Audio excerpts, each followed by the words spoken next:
오늘은 이 성금에 대해서 공부하겠습니다. 오늘 배우는 성금은 굉장히 중요해요. 이거를 이해를 해야지 그 세무 회계를 접근하기 더 쉽다는 겁니다. 왜냐하면은 이 성금 파트가 자산 계상 접대비 이거랑도 연관되고 어쨌든 굉장히 지금 중요한 파트이기 때문에 반드시 이해하시기 바랍니다. 일단 성금 정의를 보시면 순자산을 감소시키는 거래 있죠. 순자산을 감소시키는 거래로 인해서 발생하는 손실 또는 비용의 금액으로 한다. 예를 들면 이 광고 선전비 있죠. 회사가 광고에 돈을 쓰고 그거를 비용 처리한 겁니다. 광고 선전비를 비용 처리했다. 그러면 업무 관련성이 있죠. 업무 관련성. 그러니까 송금으로 인정해준다 라는 겁니다. 아시겠죠? 송금으로 인정받는다는 거는 그만큼 세금 부담이 줄어든다는 거죠. 입금에서 송금 빼가지고 각 사람도 소득 금액을 계산하기 때문에 송금이 많이 인정될수록 세금 부담은 줄어든다. 그래서 회사는 송금으로 많이 인정받으려고 노력을 하겠죠. 근데 세법은 이 송금은 무조건 인정해 주는 게 아니라 그 한도액 같은 것도 정해놓고 업무 관련성 있다고 해서 무조건 송금 인정해 주는 게 아니에요. 어쨌든 송금으로 인정되는 게 일단 광고 회사가 비용으로 계산한 경우, 광고 선전비 같이 비용으로 계산한 경우 업무 관련성이 있으면 송금으로 인정한다. 두 번째 송금으로 인정받는 거는 회사가 자산으로 계산한 경우입니다. 회사가 현금 지출을 하고 자산으로 계산한 경우, 예를 들어서 뭐 건물 구입한 경우, 이때 송금으로 어떻게 인정받나, 송금 인정을 어떻게 받나 라는 거죠. 이거는 간단해요. 건물 구입하면 감가상각비, 회사가 감가상각비 아시죠? 감가상각비 회계원리 보면 나옵니다. 회사가 감가상각비를 계상하면은 세법은 그 감가상각비 한도액만큼 송금으로 인정을 해준다 라는 겁니다. 그리고 이 건물 처분할 때 그 장부가액 있죠. 건물 처분할 때 장부가액, 양도가액은 입금, 건물 처분 시 장부가액은 송금, 이렇게 해가지고 송금으로 인정받는 겁니다. 감가상각비로 계산하든지 건물 처분할 때 그 장부가액을 송금으로 인정받는다. 그리고 또 하나 송금으로 인정받는 경우가 제조원가죠. 이거는 원가관리회계 보면 나옵니다. 원가관리회계. 쉽게 말하면 원가회계 있죠. 원가회계를 공부하면 나온다는 겁니다. 물건을 만든다.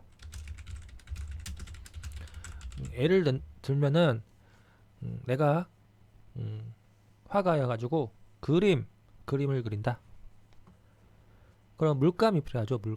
물감하고 붓떡 필요하고 도화지 이런 거.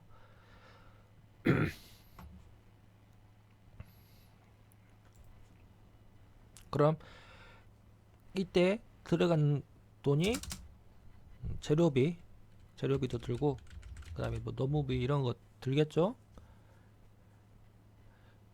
그럼 이때 들어간 재료비가 한 300만원 정도 들었다. 물감이 굉장히 비싸요. 300만원 정도 들어가지고 이거 나중에 이 그림을 그려가지고 팔 때 그림을 2020년에 그림을 그린다 해가지고 2021년에 그림을 다 그렸다. 이 그림 그리는 거 굉장히 오래 걸립니다. 그래가지고 2021년 5월에 그림을 그려가지고 2021년 11월에 그림을 팔았다는 겁니다.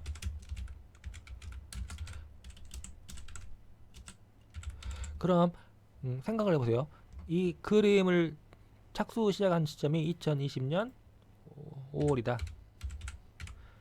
이때 그래가지고 물감이랑 이것저것 다 구입했다는 붓이랑 구입했다는 겁니다. 그럼 이때 2020년 5월에 돈 들였겠죠? 이 돈 유출 현금 유출되겠다는 겁니다. 한 300만 원 들었어요. 이때 이 300만 원 든 거를 송금으로 인정할 것인지 아니면 이 그림을 다 그린 다음에 팔았을 때 2021년 11월에 그림 팔았을 때 이때 송금으로 인식할 건지 이게 중요한 문제가 발생한다는 거죠. 세법은 이거 팔았을 때 일단 그림을 다 그리면은 재료비랑 물감값 300만원 이런 거랑 전부해 가지고 자산으로 계산한다는 겁니다. 그리고 그림을 팔았을 때 매출원가로 비용 처리한다는 겁니다. 매출원가는 비용이에요. 매출이 수익, 매출원가는 비용. 그럼 안 팔리면 자산이겠죠. 그림이 팔릴 때까지 기다렸다가 재료비 이런 것 물감값을 자산으로 처리했다가 그림 팔렸을 때 송금 인식한다. 비용 매출원가로 비용 처리하고 송금 인식한다는 겁니다. 아시겠죠? 제조원가 쉽게 말하면 공장에서 직접 재료비 직접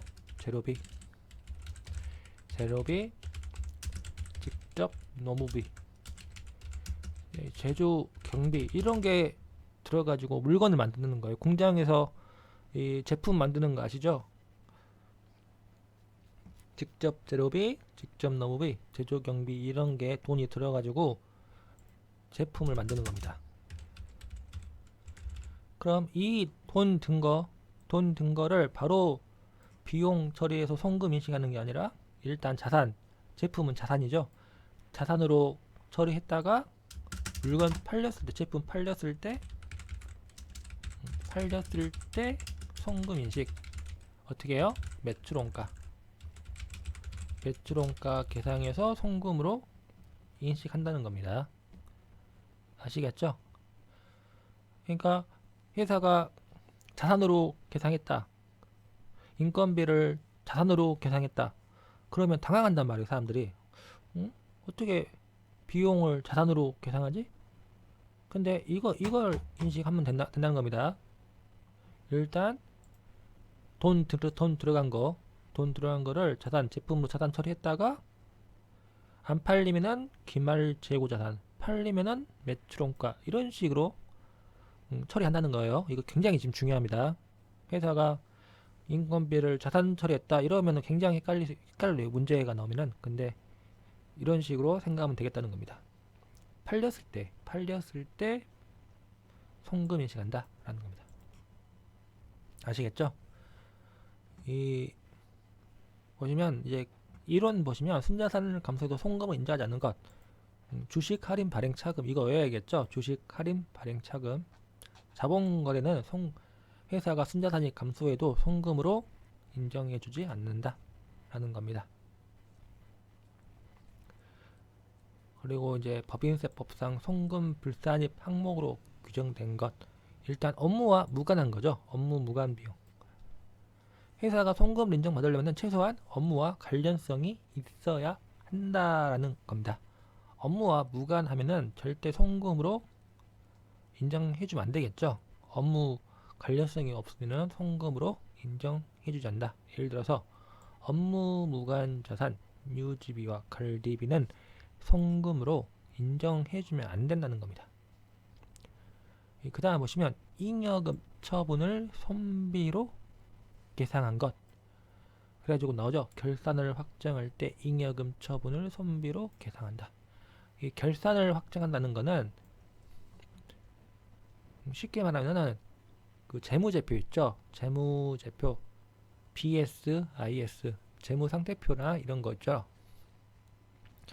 이게 재무제표가 확정됐다는 겁니다. 결산이 확정됐다는 거는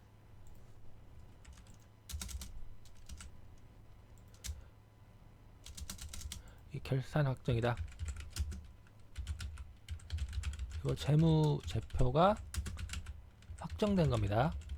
이건 정기 주주총회 열리는 거죠. 정기 주주총회 열려가지고 재무제표를 확정시키는 겁니다. 그때 잉여금도 처분한다는 겁니다. 회사가 돈 번 거 단기 순이익으로 계산하죠. 그럼 단기 순이익은 어떻게 되는 거죠? 처분 전 이익 잉여금에 더해져 가지고 배당도 하고 이익 준비금 적립도 하고 이것저것 쓰고 남는 거는 넘어가죠. 차기 이율 이익 잉여금으로 넘어갑니다. 결산을 확정할 때 잉여금 처분한다. 그러면 재무제표가 확정되고 이익 잉여금을 처분시키는 행위를 한다는 겁니다.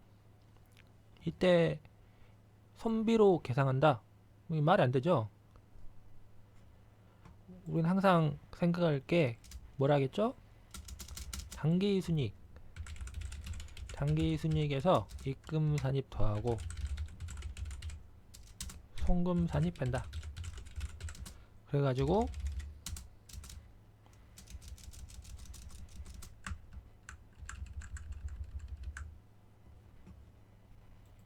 이 각 사업연도 소득 금액을 구한다라고 배웠습니다.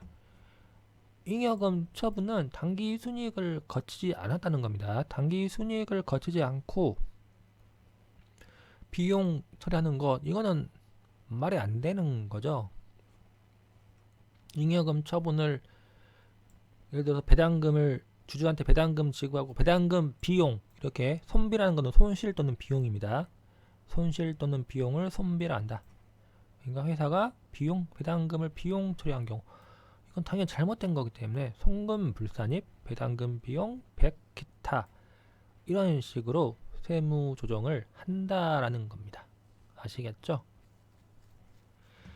이 잉여금 처분 항목은 순자산을 감소시키지만 송금을 구성하지 않는다. 왜냐하면 처분 대상이 되는 잉여금 자체가 과세된 소득의 일부이기 때문이다라는 겁니다. 잉여금 처분을 비용으로 처리한다. 그런 경우 절대 송금으로 인정해 주지 않는다라는 겁니다. 아시겠죠? 잉여금 처분에 대한 상여는 나중에 다시 배우니까 인건비에서 배우니까 넘어가기로 하고요.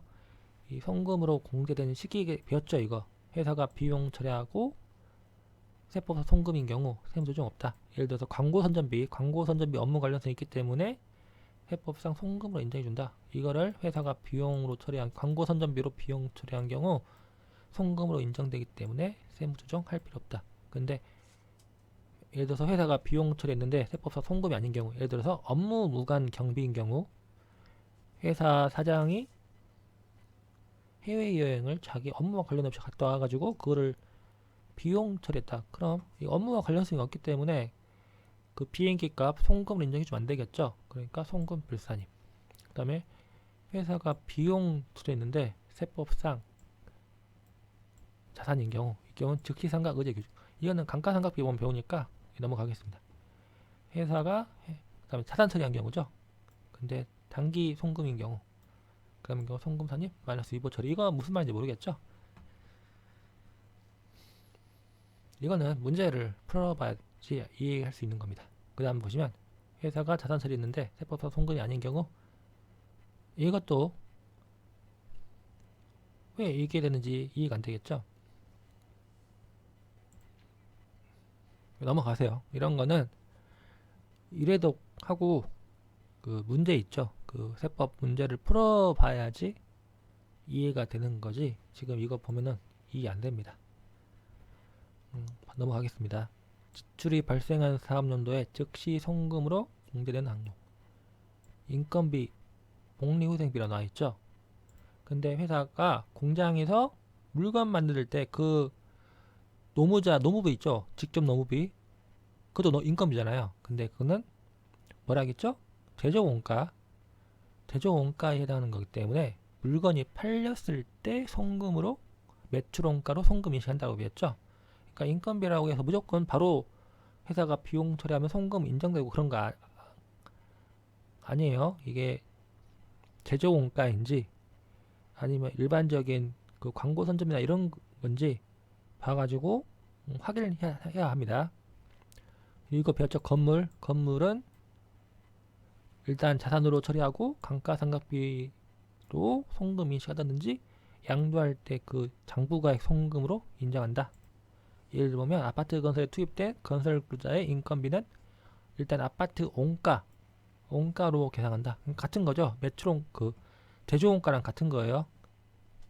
아파트를 만들 때 들어간 재료비, 노무비, 제조 간접비 이런 게 있다는 거죠. 그렇기 때문에 이 인건비를 일단 아파트 원가로 계산한다. 그러니까 바로 비용 처리하는 게 아니에요. 아파트 들어간 그 원가로 계산하고 아파트를 분양한다. 그럼 돈 받겠죠. 돈 분양 매출 아시죠? 분양 매출.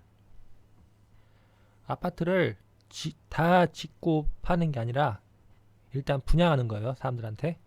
그리고 아파트 돈 받고 나중에 분양시킨다. 어쨌든 아파트를 분양할 때 송금으로 인정한다. 이것도 배웠죠? 제품을 제조하는 회사의 경우 재료비, 노무비, 제조 간접비를 일단 제품의 제조 원가로 대체한 후 제품을 판매하는 경우 매출 원가로 송금으로 인정한다. 물건을 팔 때 송금으로 인정한다. 그러니까 회사가 재료비 쉽게 말하면 그림 말했죠. 그림 물감값이랑 뭐 붓이랑 이것저것 들어간 돈 그거를 화방에서 물감 사고 붓 사고 이럴 때 바로 송금으로 인정해 주는 게 아니라 그림 다 그리고 나서 그림 팔릴 때 송금으로 인정한다. 그러면 그 물감값을 어떻게 한다는 거죠? 자산 처리한다는 거죠. 그림 들어갈 때 들어간 자산으로 처리하고 나중에 그 그림이 팔렸을 때 원가로 해가지고 송금으로 인식한다는 겁니다. 같은 거예요. 재료비, 노무비, 경비를 제품 제조 원가로 일단 대체하고 자산 처리한다. 그리고 제품이 판매하면 매출 원가로 송금 인정한다. 이게 굉장히 지금 중요한 거예요, 지금. 그리고 제품이 판매하지 않고 기말 재고 자산 남아있는 경우 자산으로 계산해야겠죠. 그리고 판매할 때 매출 원가로 송금 처리할 수 있다. 이거는 문제를 풀어봐야 돼. 이해할 거예요. 지금 문제를 안 풀어보니까 지금 감이 안 올 겁니다. 세법은 그 문제를 어려운 문제 말고 쉬운 문제를 많이 풀어보는 게 중요합니다. 세무회계 연습은 기본적인 것만 풀고 어려운 거는 제끼세요. 세무회계 연습이 굉장히 문제가 어렵습니다. 여기 보시면 제조 경비는 자산 원가를 구성하며 판매할 때 매출 원가로 비용 처리한다. 그리고 세무회계는 너무 어려우니까 그 객관식 세법 있죠? 객관식 세법. 그거는 좀 문제가 좀 기본적인 문제가 많아요. 근데 만약 자기가 객관식 세법이 어렵다 그러면은 그 전산세무 있죠? 그런 걸 먼저 풀어보세요. 아시겠죠? 세법은 기초가 굉장히 중요합니다. 수학하고 같아요. 수학하고 같기 때문에 기초부터 회계원리부터 차근차근 공부하는 게 중요하다는 겁니다. 넘어가서 여기 보시면 제조경비는 자산 원가를 구성한다. 그리고 판매할 때 매출 원가로 비용 처리한다. 이거 배웠죠? 수익비용 대응 원칙에 따라서 회사 회계원리법 나오잖아. 수익비용 대응의 원칙. 수익이 발생할 때 비용을 인식한다. 그러니까 물건을 팔았을 때 매출 원가로 비용 처리한다. 이게 수익비용 대응 원칙이에요. 회계의 기본 원칙이죠. 발생주의하고 수익비용 대응 원칙. 이게 기본인 겁니다. 여기 보시면 회사 제품 제조 원가는 판매할 때 매출 원가로 송금 미판매한 경우 재고 자산 처리하고 판매할 때 매출 원가로 송금 처리한다. 이거는 계속 지금 반복하는 거예요. 중요하니까 계속 반복하는 거다. 아시겠죠? 미판매분은 기말 재고 자산으로 놔둔다. 이거 문제를 한번 풀어봐야 돼요. 이거는 이거 본사 사업 감가상각비는 판매 관리비로 즉시 비용 처리되고 공장 건물 감가상각비는 제조 원가죠. 제조 간접비에 해당하는 거기 때문에 제조 원가로 처리한다. 자산 처리했고 나중에 그 제품 판매할 때 그 공장 건설 감가상각비가 매출 원가로 해가지고 비용 처리되고 안 팔면은 기말 재고 자산으로 남아있다는 겁니다. 이것도 문제를 풀어보면 금방 이해되는 게 아니라 약간 좀 시간이 걸릴 거예요. 이 부분 지금 좀 어려운 부분입니다. 어렵지만 굉장히 중요한 부분입니다. 이거를 반드시 이해를 해야지 어려운 것도 다 풀 수 있는 거예요. 그 다음 송금 불산 항목이다. 회사가 업무 관련성이 없기 때문에 송금을 인정하지 않는 항목을 송금 불산입 항목으로 구분하고 있다는 겁니다. 회사가 비용 처리한 경우 송금 불산입으로 세무조정한다. 예를 들어서 회사가 업무와 관련하여 납부한 가산세 100을 비용으로 처리한 경우, 그럼 업무하고 관련이 있다. 근데 가산세다. 나중에 배우지만 가산세는 절대 송금으로 인정해주지 않습니다. 업무하고 관련해가지고 어떤 행위를 해가지고 가산세를 때려 맞은 경우, 그런 경우 회사가 당연히 가산세 돈 현금 유출이니까 비용 처리하겠죠. 근데 세법은 송금으로 인정해주지 않는다. 그러니까 회사가 비용 처리한 경우, 가산세를 비용 처리한 경우 송금 불산입, 가산세 100 기타 사의 유출 이렇게 세무조정한다는 겁니다. 어렵지 않죠? 이거는 쉬운 거예요. 그 다음 보시면 송금 불산입 항목을 자산으로 계상한 경우, 그러니까 가산세를 자산으로 계상 처리했다는 겁니다. 머리 아프죠 이제부터. 머리가 아파지기 시작합니다. 가산세는 자산으로 인정하지 않으므로 다음과 같은 세무조정을 해야 한다. 그러니까 회사가 가산세 납부하고 이거를 회사 건물 사옥 있죠. 건물로 해가지고 가산세 100을 회사 사옥에 포함시킨 거예요. 원래 사옥은 1000인데 가산세 100을 더해가지고 회사 사옥을 1100으로 만들어 놨습니다. 그럼 어떻게 해야 되는지 한번 생각을 해봐야 되겠죠. 응?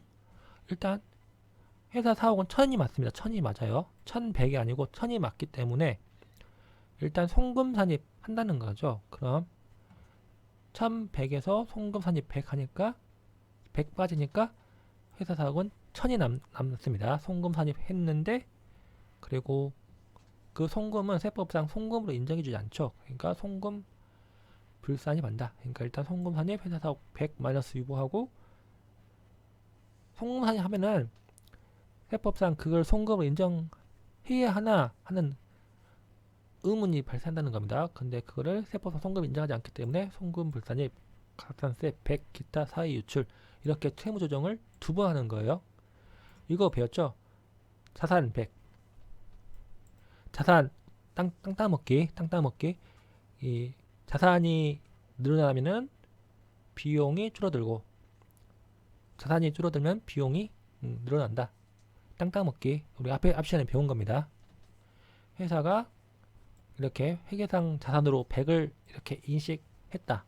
근데 세법상 이 100 자산으로 인정하지 않는다. 그러면 송금 산입 이렇게 100 한다. 그러면 자산이 줄어들죠. 그리고 비용이 100만큼 늘어나는 겁니다.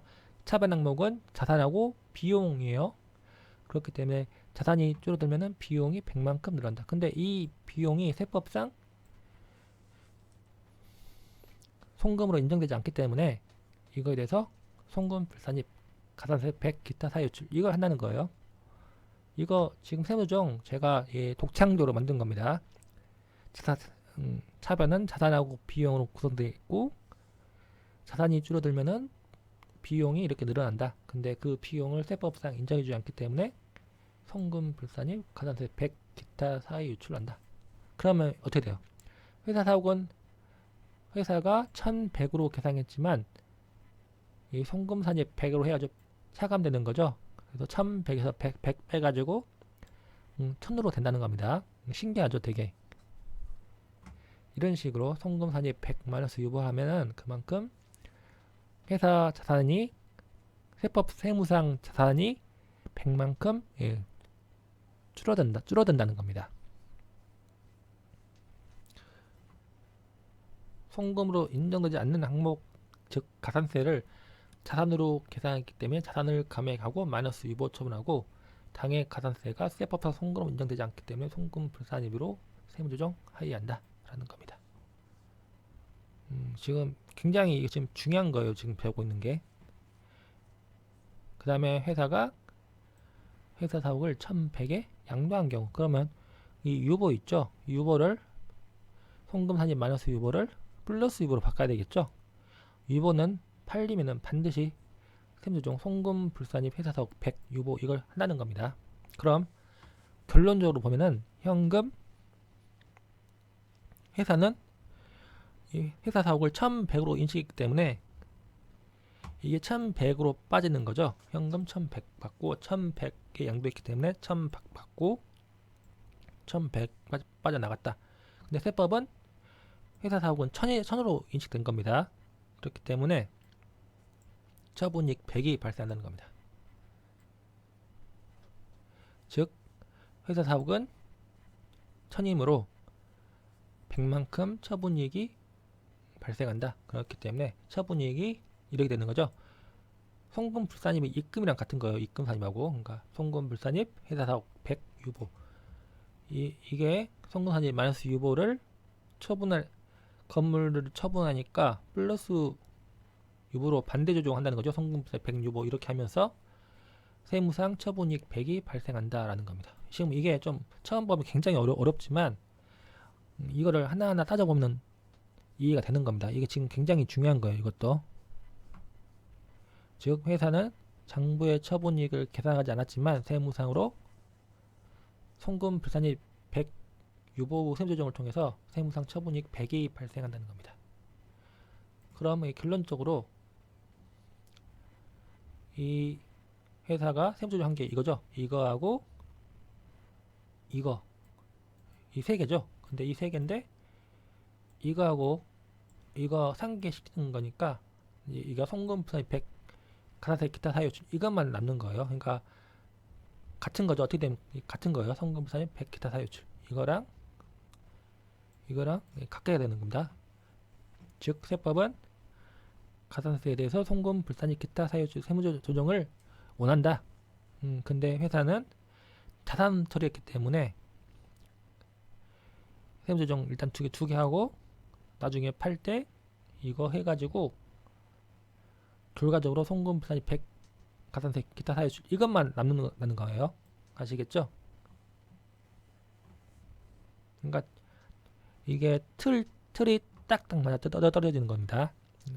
틀딱이죠. 틀딱.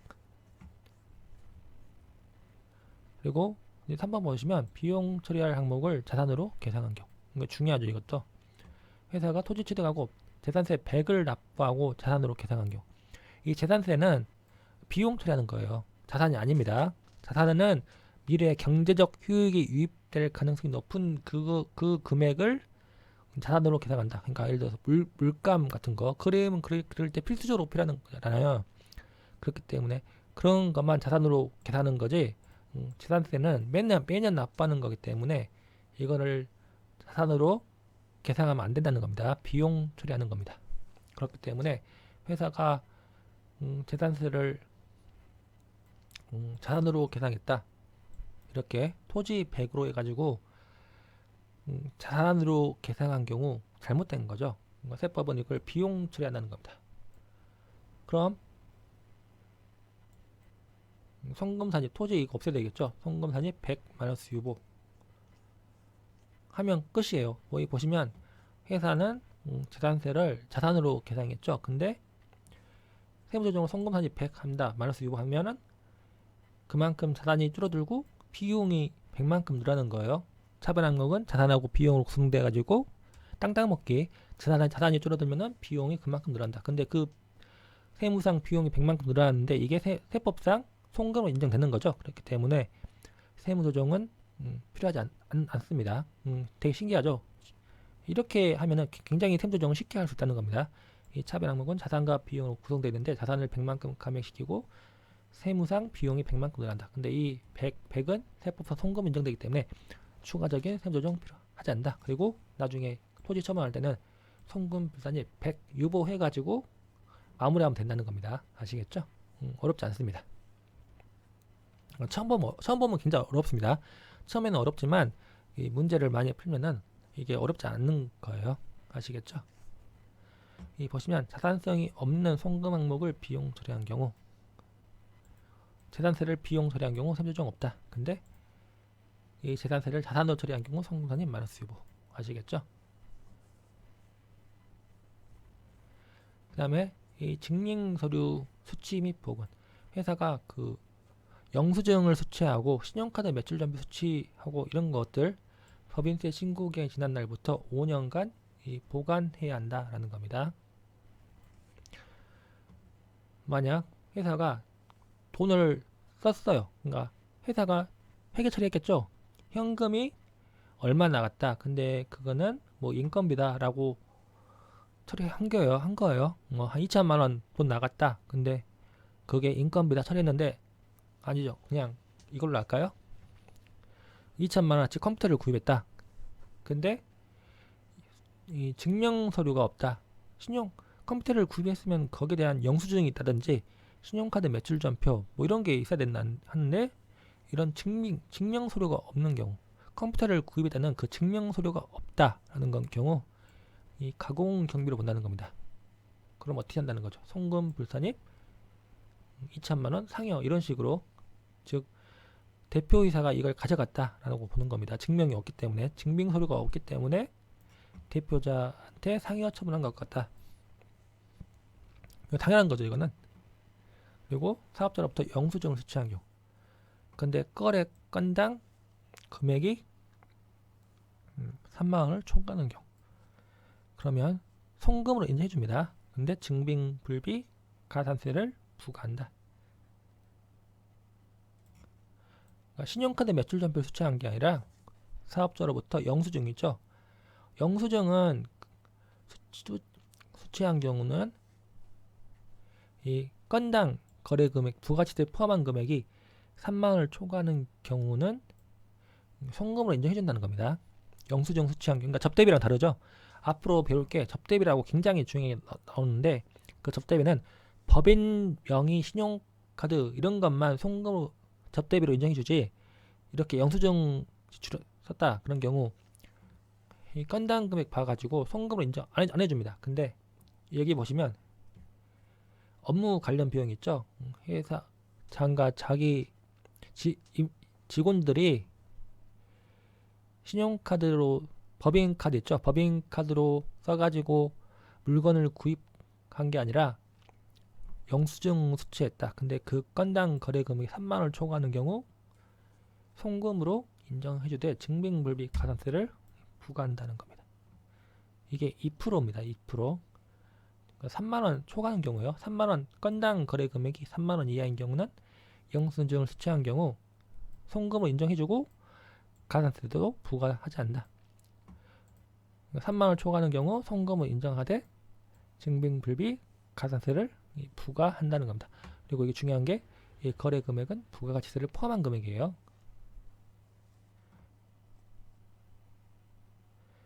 그러니까 구분할 게 이거죠. 아예 증빙서류가 아예 없는 경우, 그러니까 영수증도 없고 아예 증빙서류가 없는 경우, 그러면 그런 경우는 가공경비로 봐가지고 송금 불산입 이렇게 상여로 소득 처분한다. 근데 만약 영수증을 수취한 경우, 그런 경우는 신용카드 매출 전표가 아닌 경우에요. 영수증만 수취한 경우는 거래 건당 금액이 3만 원을 초과하는 경우만 송금으로 인정하되 증빙불비 가산세를 부과한다는 겁니다. 이거 참고 보시면 접대비 같은 경우는 무조건 법인카드로 제출을 해야 된다는 겁니다. 그래가지고 지출 건당 만원 초과분이 영수증을 수취했다. 그러면 송금 불산입 기타 사유 유출로 소득 처분한다. 그러니까 접대비하고 이런 업무 관련 경비하고 구분해야겠죠. 접대비는 법인 명의 법인카드로 지출한 경우만 송금으로 인정해주고, 영수증을 수취한 경우에는 건당 만원 초과분은 송금 불산입하고 기타 사유 유출로 소득 처분한다라는 겁니다. 아시겠죠? 여기 보시면 접대비는 법인 명의 신용카드만 접대비로 인정하고 그 임직원 있죠. 자기 직원 명의 신용카드로 쉽게 말하면 직원 명의 카드로 접대비를 샀다. 그런 경우 건당 만원을 초과하는 경우 송금은 인정하지 않는다. 아시겠죠? 여기까지 하겠습니다.